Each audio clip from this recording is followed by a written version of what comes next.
ముఖ్యమంత్రి ఒక సభలో మాట్లాడుతూ చొక్కా చేతులు మడతబెట్టే సమయం వచ్చింది.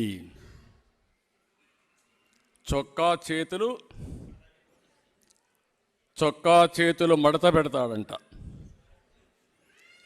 నువ్వు మీ వైసీపీ కార్యకర్తలు చొక్కాలు మడత పెడితే మా టీడీపీ కార్యకర్తలు, జన సైనికులు, ప్రజలు కుర్చీలు మడత పెడతారు.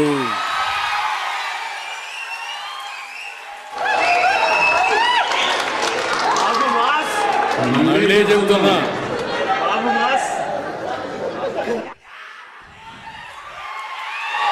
సీఎం ఈరోజు సభలో మాట్లాడుతూ చొక్కా చేతులు మడత పెట్టే సమయం వచ్చింది.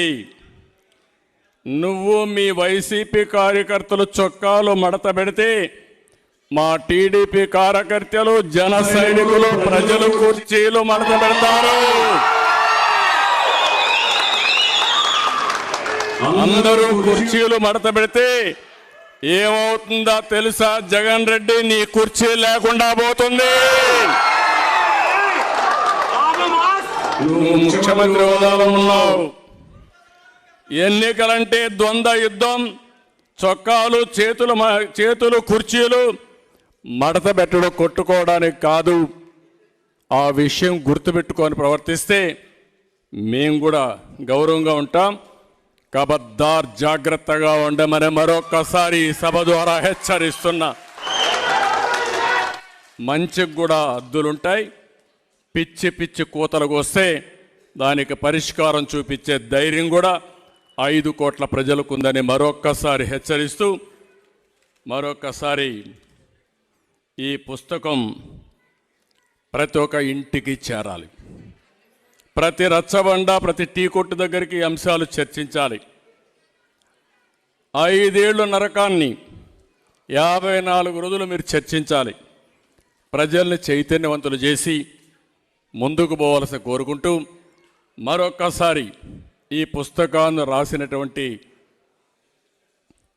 సురేష్ కుమార్ గారిని 5 కోట్ల ప్రజల తరపున మనస్ఫూర్తిగా అభినందిస్తూ, ఒక చక్కని ఆయుధాన్ని మీరు ప్రజలకు ఇచ్చారు. మీ విధ్వంసం ద్వారా ప్రజా చైతన్యాన్ని రగిల్చారు, ప్రజాస్ఫూర్తిని కల్పించారు.